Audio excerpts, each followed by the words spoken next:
Good evening friends, আমি রিনা জিজি cooking থেকে রিনা বলছি। আপনাদের জন্য একটা নতুন রেসিপি নিয়ে এসেছি। এটা হলো সর্ষের শাকের ভর্তা। তো সর্ষের শাকটাকে প্রথমে আমি ভালো করে কেটে বেছে ধুয়ে তারপরে জল গরম হতে বসিয়ে দিয়েছিলাম একটা পাত্রে। সেই জল গরম হলে তার মধ্যে আমি শাকগুলো ভালো করে দিয়ে দেবো। জল প্রথমে ছাঁকিয়ে নিতে হবে, ওর মধ্যে দিয়ে শাকগুলো দিয়ে তারপরে একটু নুন দিতে হবে। নুন দিয়ে 5 মিনিট ফোটালেই শাকটা সেদ্ধ হয়ে যাবে, এরকম হয়ে যাবে। আর সর্ষে শাকের মধ্যে যে ফুলগুলো ছিল সেগুলো কিন্তু আমি সেদ্ধ করিনি।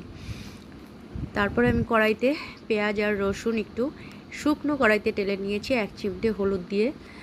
তো পেঁয়াজ একখানা গোটা পেঁয়াজ দিয়েছি আর 5-6 কোয়া রসুন দিয়েছি। আপনারা চাইলে এগুলো বাড়িয়ে কমিয়ে নিতে পারেন। তারপরে এটাকে আমি মিক্সিতে করব। এর মধ্যে লঙ্কা আর পেঁয়াজ রসুনগুলো আর এই সর্ষের শাকটা আমি ভালো করে চিপড়ে জলটা ছেঁকে নিয়ে তারপরে পেস্ট করেছি। করে তারপর কড়াইতে কালো জিরে, রসুন, শুকনো লঙ্কা ফোড়ন দিয়ে তারপর আমি সেই পেস্টটা ঢেলে দেব। পেস্টটা দিয়ে ভালো করে নাড়াচাড়া করতে হবে, মানে নাড়তেই থাকতে হবে, অনবরত নাড়তে থাকতে হবে। তো আমি এই সময় বলে রাখি, আমার ভিডিওগুলো যদি ভালো লাগে আপনারা প্লিজ লাইক, কমেন্ট, শেয়ার করবেন এবং সাবস্ক্রাইব করে নেবেন। তো আমার এই রকম অবস্থায় আসা মাত্র এটা কিন্তু কন্টিনিউয়াসলি নাড়তে হবে। তো আমার পাতাটাকে এরকম বানিয়ে বানিয়ে যেটুকু জল ছিল সেই জলটুকু সমেত সমস্তটা টেনে যাবে।